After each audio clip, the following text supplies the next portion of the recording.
Hi, my name is Kayla, and today I want to talk about a part of yoga philosophy called yamas. And yamas, loosely translated, means nonviolence towards yourself and all other living beings. And yamas are a part of yoga because they help you advance on the spiritual path. They're attitudes and behaviors in the world that help people relate to every other living creature with more respect and kindness. And the first yama that I want to talk about is called Ahimsa. And Ahimsa means, loosely translated, nonviolence. And when most people think of nonviolence, they think of, I was in a traffic jam and someone cut me off and I didn't flip them the bird. Or they think somebody said something to me I didn't like and I didn't engage in a physical fight. Another way that people think of ahimsa, nonviolence, would be in terms of diet. So some people adopt a vegetarian or vegan diet so that no animal is killed. So that's another way that people show respect for humans and how people relate that to yoga. And a third way is actually applying that to the physical postures in yoga. So when you breathe and you go into a posture, every breath takes you deeper into it so that you're able to keep stretching. But there's a point where many people want to stretch beyond their limit, and then that leads to physical injury, self-harm. So that would be something to avoid. But I feel like ahimsa has a much broader application. And so that is why I chose this topic to talk about specifically. Because in the past few weeks with the coronavirus, I feel like the whole world has been turned upside down.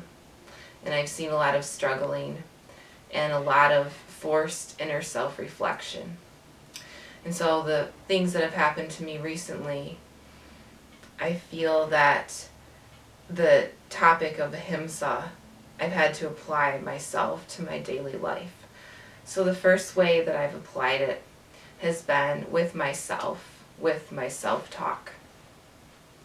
And as I've been taking yoga training and I've had to learn to breathe through a lot of stress and learn to try to not react and tense up, I became more aware of my thoughts. And I recognized that a lot of those thoughts were negative and very injurious to my own self-concept.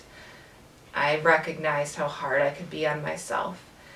And then the end result was that with other people, I found myself being harder on them, forcing them to live to a standard I set.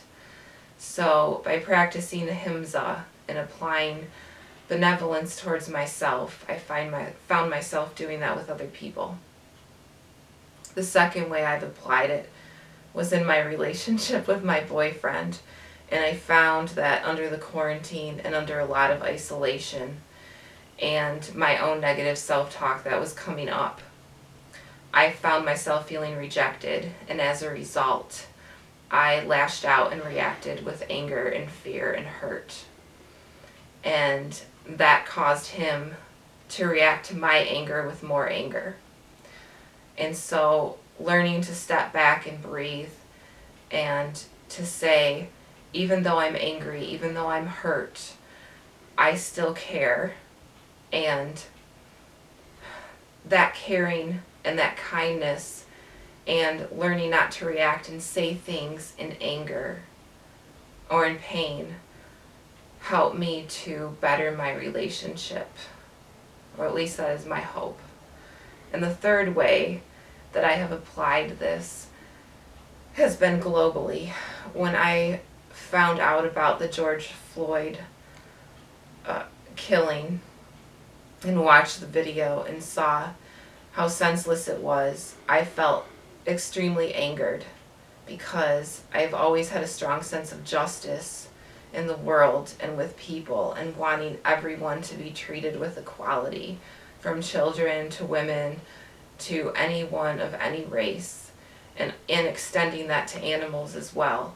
And the problem that I found was that I found myself feeling decades of hurt and pain for not just black people, but so many different demographics, including animals. And I wanted to riot along with everyone else and destroy things because I wanted to express that anger and to shake up a system that's desperately flawed. And what I found myself doing was realizing that when people gather and they're peaceful using Ahimsa, that says far more and does far more good in the world than violent rioting. And so what I made a commitment to was that I would pray every night for the state of the world. And with that commitment, I have a deeper sense of peace with myself, and I feel that's coming out into the world as well. So those are some ways that I have applied Ahimsa to daily life, and I would encourage other people to do the same. Thank you.